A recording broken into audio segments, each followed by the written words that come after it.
Selamat pagi Bu Ayu. Pagi Pak Nanang, apa kabar nih? Ya, Lama nggak ketemu. Alhamdulillah sehat. Ibu lagi sibuk nggak nih? Kebetulan lagi nggak sih Pak. Ada yang bisa dibantu Bapak? Ya, saya mau berbagi keluh kesah ini Bu kalau Ibu berkenan. Oh boleh boleh, ayo, monggo silahkan.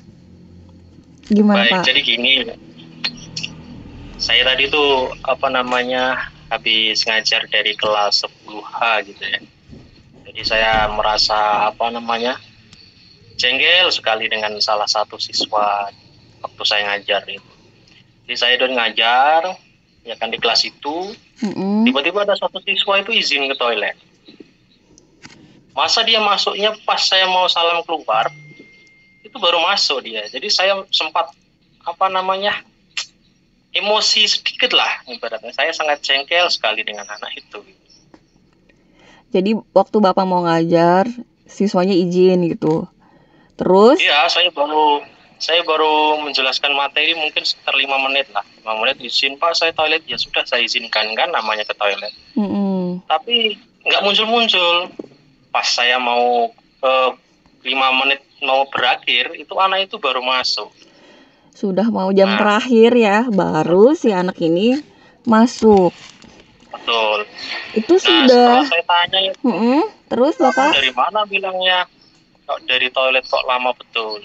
Nah, sekalinya dia mampir ke kantin bilangnya. Wah, jadi saya emosi waktu itu. Oke, jadi ternyata dia pergi ke kantin ya, malah nggak masuk di kelasnya Bapak. Iya, Itu makanya itu. sudah sudah sering atau baru kali ini nih Pak? Si anak nih seperti ini Kalau nih. anak ini sih sebelumnya sih sering sih kalau izin ke toilet gitu. Di Tapi jam kan Bapak juga. betul, maksudnya nggak selama ini gitu nah. Oh, cuman biasa Paling ya, sering izin tapi biasanya nggak selama ini gitu ya. ya betul. Nah, kali ini tadi saya nggak tahu kenapa saya nggak bisa nahan emosi. Jadi saya sempat ya marah. Untungnya saya bisa sadar lah ibaratnya saya bisa ngontrol cepat gitu. Karena mungkin emosi saya sudah sangat nggak bisa terbendung gitu. Tapi biasanya kalau ada kejadian kayak gini Bapak emosi juga atau bener-bener baru kali ini nih? Baru kali ini, makanya saya cari Bu Ayu tadi ya ingin menceritakan ke saya ini sekaligus untuk menetralisir emosi saya gitu. Selama ngajar di sini ya baru kali ini saya emosi seperti itu. Biasanya tuh kalau Bapak lagi emosi, Bapak ngapain? Biasanya nih, sebelum Ya kalau di cerita. seketika waktu kejadian itu biasanya saya tarik nafas dalam-dalamnya, itu yang pertama. Yang kedua kemudian saya berpikir kembali bahwasanya saya ini pendidik harus memberikan contoh yang bagus gitu kan. Nah itu di Betul. situ biasanya saya bisa ngontrolnya di situ sih. Oke, tapi udah berusaha ya Pak dengan diri sendiri dulu untuk Ya, menetralkan emosinya. Eh, Selain itu, Bapak udah coba apa lagi kalau selain itu? Selain atur nafas nih misalnya. ya ini salah satunya saya biasa berbagi keluh kesah Lagi seperti ini aja gelisah. sih. Siapa tahu kan ada Ada pernah pencerahan. merasakan hal yang sama gitu kan, mendapatkan pencerahan, jalan keluar kan seperti itu. Oke. Kalau kalau Bapak nih misalnya minggu depan atau pertemuan berikutnya bertemu dengan siswa yang sama lagi. Menurut Bapak dia apakah masih melakukan hal yang sama atau gimana nih? Atau hanya kebetulan pas kemarin aja atau masih sama? Ada coba konfirmasi nggak Pak sama anaknya? Sejauh ini saya belum melakukan komunikasi secara intensif dengan anak itu ya. Maksudnya kenapa kok dia melakukan itu? Apakah tidak suka dengan pelajaran saya? Apakah mungkin cara belajar saya terlalu monoton? Nah, saya belum tahu. Nah, mungkin ke depannya harapan saya sih anak itu mau sih berkomunikasi dengan saya. Maksudnya membagikan alasan kenapa dia melakukan itu gitu kan. Maksudnya kalau dia mungkin bosan dengan saya, bosannya di mana gitu kan. Mungkin saya bisa memperbaiki. Tapi kalau tidak seperti itu dan dia diam-diam saja, ya nggak tahu nanti gimana kelanjutannya. Mungkin bisa langsung saja ke siswaan yang bisa mengatasi. Seperti itu. Oke. Bapak ngerasanya terganggu banget nggak? Maksudnya apa ya? Batasnya mungkin masih bisa ditoleransi kah? Atau kayaknya ini udah sangat mengganggu banget nih gitu. Kalau Bapak ngerasanya gimana? Saya merasa sangat terganggu itu yang pertama posisi saya di situ seperti tidak dihargai ya. Mungkin dalam artian saya tidak perlu untuk dihargai sih, tapi kan dalam posisi etika dalam pendidikan kan harus dijunjung gitu. Yang pertama. Yang kedua, takut saya itu menjadi satu percikan yang buruk yang nanti lama-kelamaan ditiru oleh yang lain gitu kan. Nanti izin ke toilet, akhirnya ke mana? Ke kantin dan seterusnya. Nah, itu akan memberikan dampak yang negatif bagi yang lain. Saya pikir seperti itu. Makanya kemarin saya sangat emosi ya itu. Dia nggak memberikan alasan dan masuk itu tanpa dosa gitu. Dari kamu dari mana? Aku tanya. Dari toilet Pak bilangnya kan. Loh, itu kok cuma maksudnya ke toilet kok lama betul, aku bilang. Ya Pak, sekaligus mampir ke kantin gitu dengan tanpa ada rasa dosa gitu kan. Nah, itu mungkin yang membuat saya emosi sekali gitu ya. Tapi yang bikin Bapak paling emosi ini apa Pak? Karena dia berulang kali nggak masuk di pelajaran, atau karena durasi waktunya yang udah mau balik dia baru kembali, atau karena denger dia perginya malah ke kantin? Yang pertama karena dia izinnya ke toilet dan begitu lama dan masuk baru selesai dan dengar jawabannya pede itu. Berarti ya. Semuanya include keseluruhan ya. Makanya itu terakumulasi menjadi bentuk emosi yang meluap itu tadi kan. Lagi asik-asik ngajar. Tiba-tiba ada gitu. Tapi kalau dari Bapak sendiri nih, maksudnya selama ini kan udah coba ngatur napas, coba bercerita. Ada kesulitan tersendiri nggak Pak gitu? Maksudnya dalam mengelola emosi selama ini tuh apa ya gitu? Harus bagaimana nih misalnya? Kalau dari Bapak apa nih yang paling ngerasa kesulitannya apa untuk ngontrol emosinya itu tadi? Sebenarnya sejauh ini saya selama mengajar itu nggak pernah saya emosi meluap ini gitu kan.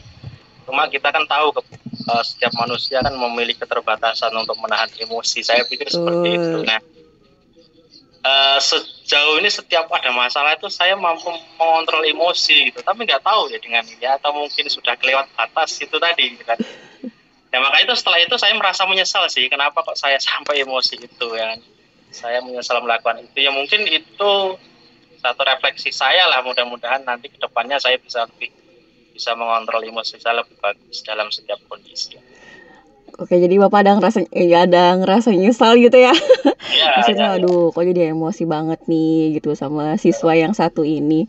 Tapi pernah nggak, maksudnya apakah ada yang lebih parah dari si anak ini nih yang bikin Bapak emosi, atau sejauh ini ternyata masih hanya si satu siswa ini nih gitu. Ini baru pengalaman pertama dan ternyata malah udah muncak banget nih emosinya misalnya. Sebenarnya sih ada sih, maksudnya yang setara ya bukan kenakalannya ya, ke kreatifan anak-anak gitu lah. Saya katakan seperti itu ya. Kreatifan anak-anak dalam hal belajar itu sebenarnya banyak sekali. Ya kadang ya itu tadi, karena posisinya waktu saya emosi itu kan saya ngelajar itu siang kan. Sudah panas, sudah ibaratnya tenaga kita sudah terforsir dari pagi gitu kan. Ya mungkin kendala-kendala itu yang membuat saya tidak bisa menahan emosi untuk saat itu. Jadi ya sebenarnya setiap kali saya masuk itu saya berusaha untuk mengontrol diri kan. Nah kan, tapi ya nggak tahu lagi kenapa saya melakukan itu, dan sekali lagi ya itu saya sangat menyesal melakukan itu. Oke. Kalau dari Bapak sendiri, Bapak berharapnya siswanya gimana nih Pak? Ya harapan saya si anak itu yang pertama ya menjelaskan ke saya lah. Terlepas dari dia minta maaf apa enggak, yang jelas dia mengkonfirmasi dulu kan. Jadi dalam hidup itu harapan saya kan simbiosis mutualisme, sama-sama menguatkan gitu kan. Karena Bapak masuk kelas itu ya bukan berangkat jalan kaki tok ya kan, kita sudah nyiapkan materi dari malam, bagaimana kita mempersiapkan apa yang saya sampaikan nanti bermanfaat untuk mereka. Tapi yang kita perjuangkan justru seperti itu. Nah, itu yang sangat saya sayangkan, rasa kemanusiaannya itu yang perlu ditumbuhkan. Jadi harapan saya si anak itu paling tidak ya memiliki empati yang bagus untuk menjelaskan, atau bahkan yang lebih sempurna lagi dia minta maaf. Oke.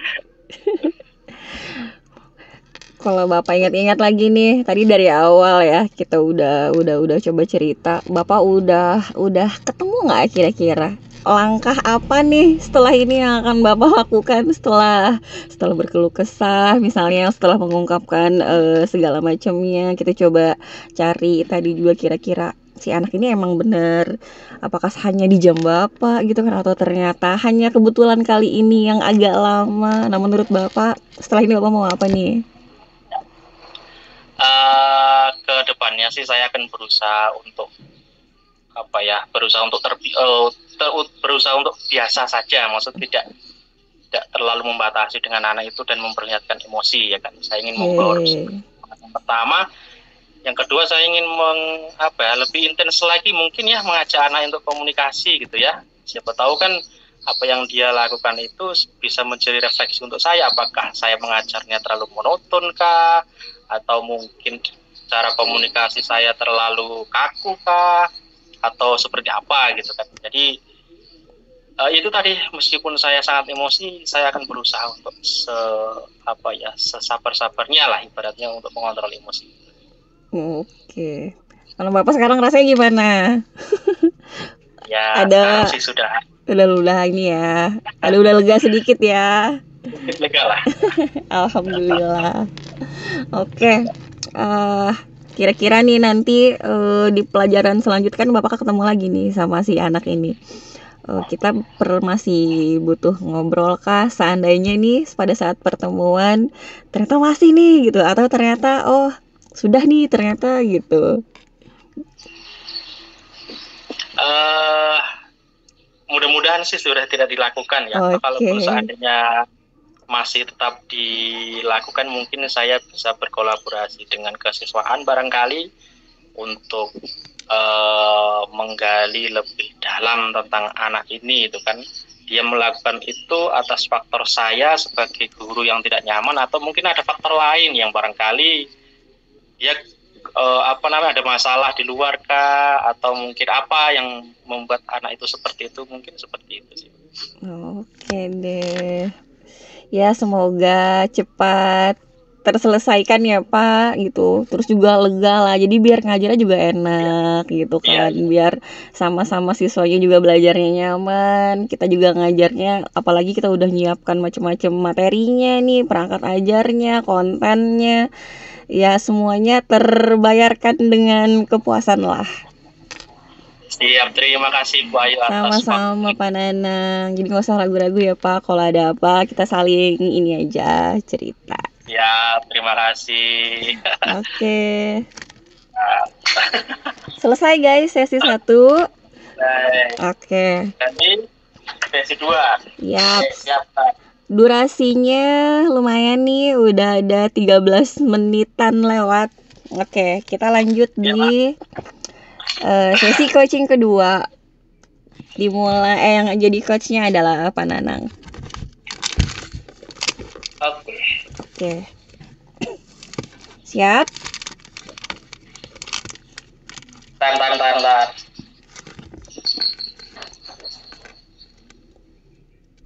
Siap. Oke.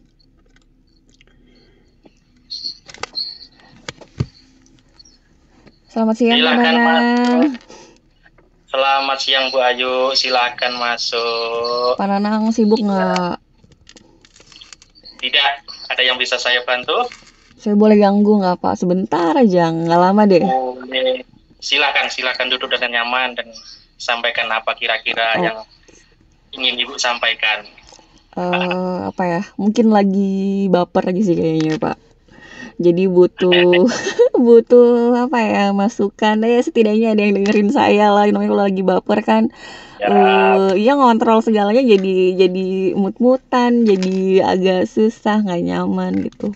Jadi gini Pak, Dengan senang hati, silahkan sampaikan Bu. iya kan Bapak tahu saya guru seninya. Terus dalam kegiatan mau perlombaan apapun kan otomatis dalam beberapa cabang lomba yang sesuai dengan background saya kan saya bantu dampingin tuh Pak. Kayak kemarin tuh PLS 2N. Kalau anak ini lolos kan di tingkat kabupaten pun ibaratnya otomatis saya tuh masih mencoba ngebagi waktu selain latihan mereka tuh di luar. Terus kan ada juga nih jam di sekolah yang kepake gitu loh. Di spend lah bahasanya. Jadi kan otomatis nggak ngajar kan gitu loh, nggak masuk kan dalam kelas. Terus kan menang tuh kemarin anak-anak alhamdulillah gitu loh kabupaten. Setelah itu kan lanjut lagi tuh dia ke tingkat provinsi. Otomatis kan saya berangkat tuh Pak. Kalau saya berangkat, otomatis kan saya ninggal kelas. Gak ada yang ngajar gitu kan. Nah, terus ternyata di provinsi, alhamdulillah masih rezeki nih bawa nama sekolah gitu kan, bawa nama daerah dan lanjut tuh ke tingkat nasional. Berangkat lagi kan saya Pak. Jadi kan otomatis kelas tuh kosong lagi gitu loh. Nah, bapernya apa ya? Bukan sebenarnya kepala sekolah nggak negur sih, cuman saya juga ngerasanya dari teman-teman tuh itu enak banget katanya gini berangkat katanya nggak ngajar di kelas anaknya cuma dikasih tugas. Saya ini loh Pak ngurusin anak di sekolah itu tuh bukan hal yang apa ya, bukan jalan-jalan loh gitu loh. Dan di sana pun ngedampingin anak tuh mana bisa kita ngapa-ngapain sebelum keperluan anak tuh selesai gitu kan. Jadi dibilang marah-marah gitu loh, dibilang kesel-kesel gitu. Ibaratnya kita ini udah ngurusin sekolah, bawa nama daerah, tapi di sekolah masih digituin tuh gimana ya. Kalau karena kan kalau saya punya pemikiran iya memang sih ibaratnya, tapi ini kan menurut saya pribadi, menurut saya kan kualitas itu juga jauh lebih bagus dari sekedar kuantitas gitu loh. Karena kan juga masih banyak lah yang iya mungkin dia ngajar tuh masuk lah terus dalam kelas, tapi kan dari segi pembelajaran mungkin ke siswanya kayaknya masih belum maksimal gitu loh. Ya bukan berarti saya juga jadi bagus banget nih ngajar, enggak, cuman sejauh ini ya saya masih bisa bertanggung jawab lah ketika anak itu ditanya, walaupun saya sering gak masuk karena beberapa kegiatan entah itu dampingin siswa apa atau ada kayak diklat atau kedinasan yang diminta gitulah dari dinas. Maksudnya mereka masih bisa apa ya, menguasai lah, kalau ditanya itu paling tadi bisa jawab gitu loh. Gitu. Kesel.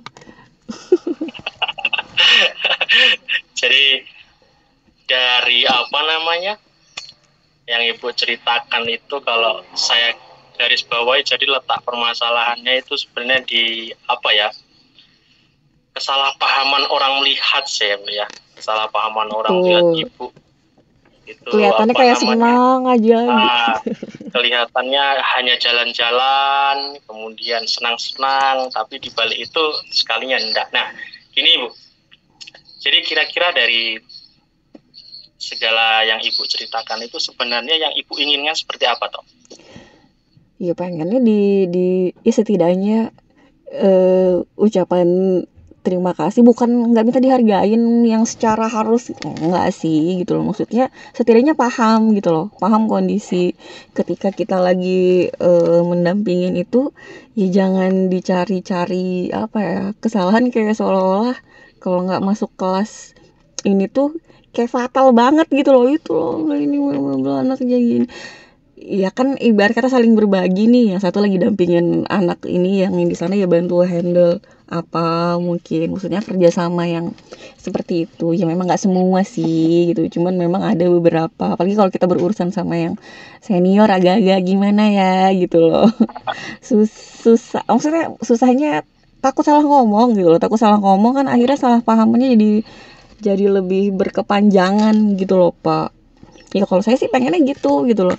Maksudnya paham kita lagi bawa nama sekolah, lagi bawa nama daerah gitu kan, bawa nama provinsi, disupport.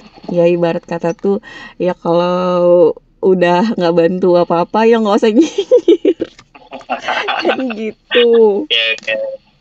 Baik, jadi itu kondisi ideal yang sebenarnya Ibu inginkan ya dari apa namanya Sih gitu. permasalahan Ibu hadapi. Nah, dari kondisi ideal yang Ibu harapkan tadi, kira-kira dari ibu sendiri misalnya, sejauh mana ibu sudah berusaha memberikan satu persepsi atau satu penjelasan kepada mereka-mereka yang ibu anggap kurang menghargai atau apapun ini, agar mereka lebih paham dengan kondisi ibu?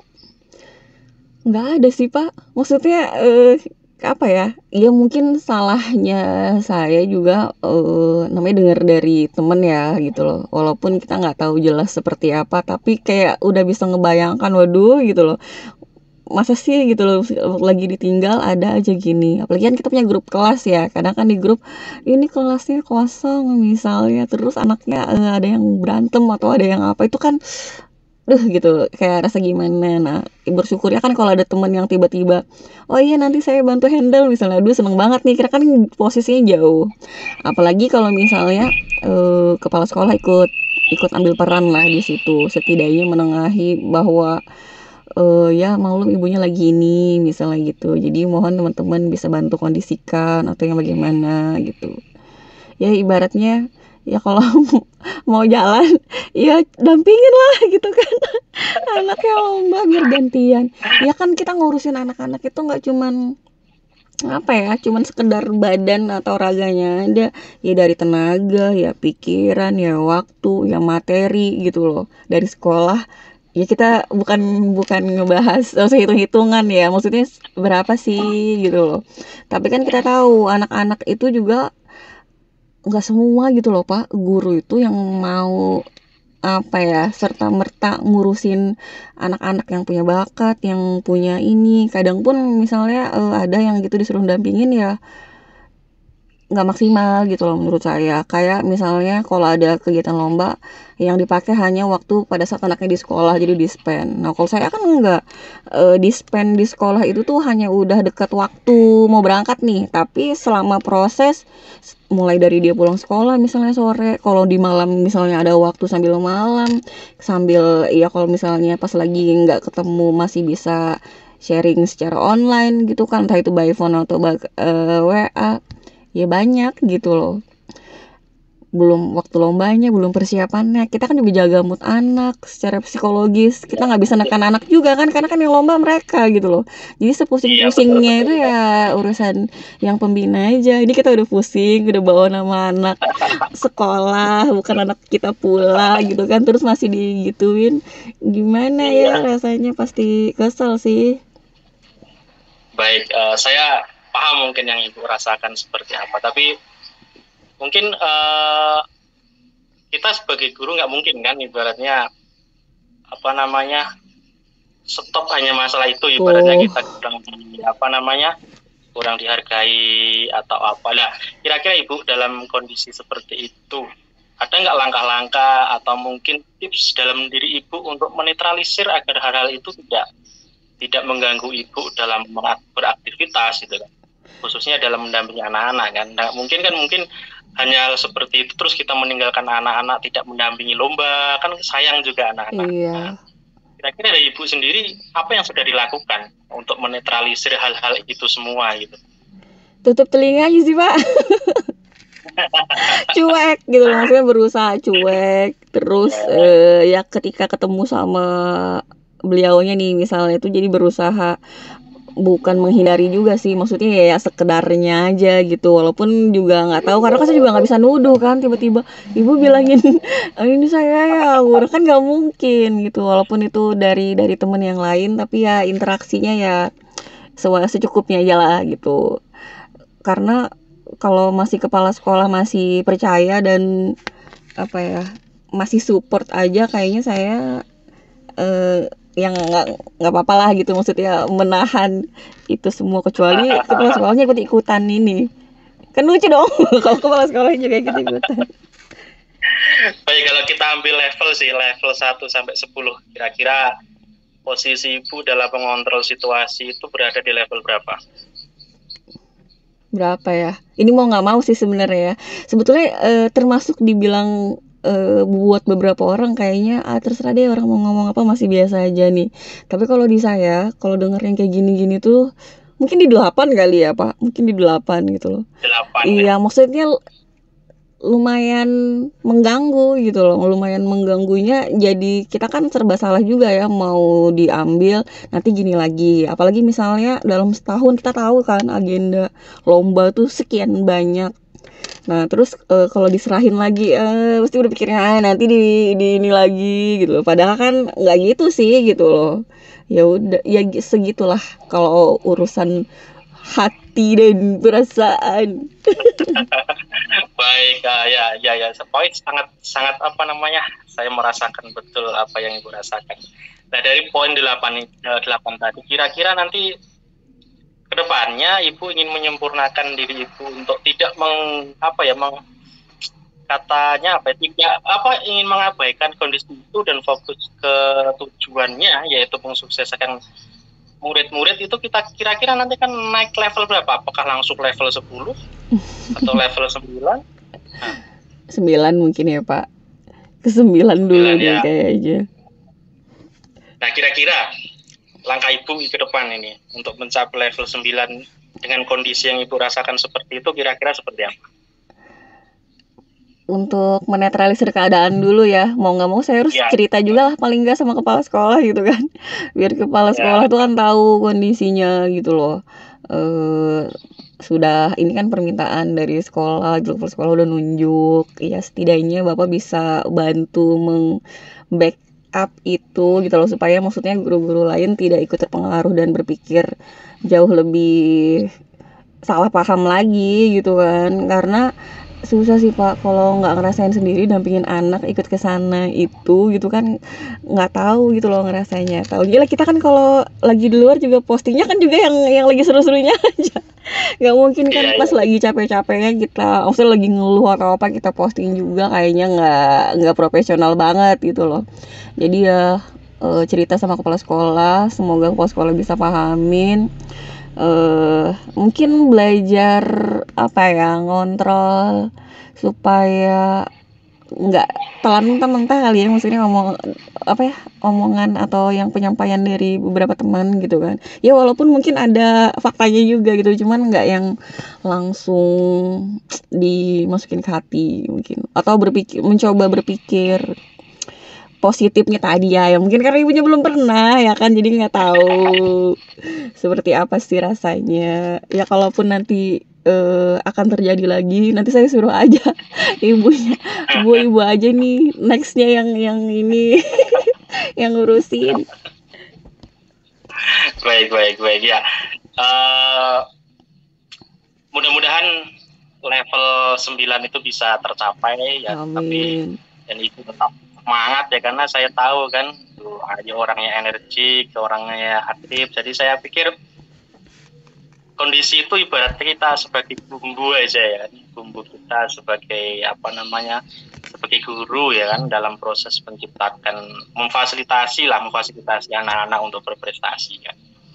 Jadi mudah-mudahan Ibu Ayu dalam proses ini mampu mengendalikan ya, atau mampu menangani, menetralisir semua kondisi itu, dan tidak justru membuat Bu Ayu drop ya, membuat Bu Ayu down, dan justru itu banyak hal yang dikorbankan ya kan. Yang pertama pikiran Bu Ayu semakin kacau, yang kemudian kedua kesempatan murid untuk berprestasi juga akan sempit barangkali kan, seperti itu. Dan Bu Ayu secara pribadi mungkin akan terbatas dalam berprestasi ya kan, berprestasi dalam mengantarkan anak-anak dalam berbagai kesempatan. Baik Bu Ayu, mungkin barangkali itu aja ya, cukup percakapan kita. Dan di akhir Bu Ayu, kira-kira dari percakapan yang sudah Ibu Ayu sampaikan, apa yang saya sampaikan tadi, hal penting yang Ibu Ayu dapatkan apa kira-kira? Ya apapun kondisinya tetap berpositif thinking aja sih dulu gitu kan. Namanya baperan ya Pak, kadang ya itu ibaratnya kadang kita tuh tahu sih gitu loh, masalah kita mau sakit hati apa enggak tuh kan tergantung dari diri kita sendiri nih, kita ngizinkan diri kita sakit hati apa enggak gitu. Cuman ya ada di kondisi mungkin juga lagi capek, baru pulang gitu kan, terus tiba-tiba dengar gitu, jadi langsung jadi kayak ke bawah aja sih. Oke. Makasih ya Pak mau dengerin saya cerita. Soalnya saya bingung, sudah mau ngomong sama siapa. Kadang ada beberapa teman yang kita cerita, ternyata dia cerita lagi ke Siap, saya selalu terbuka untuk menampung cerita-cerita Bu Ayu. Mudah-mudahan dengan komunikasi kita yang sudah lakukan, kita bisa mendapatkan satu poin positif yang intinya bisa mampu mengembangkan kita sebagai pendidik, juga khususnya mampu mengembangkan peserta didik kita. Pokoknya kita tetap semangat Bu Ayu. Ya Pak, semangat ini, semangat terus ini. Semangat. Oke, makasih ya Pak. Ya Bu, sama-sama.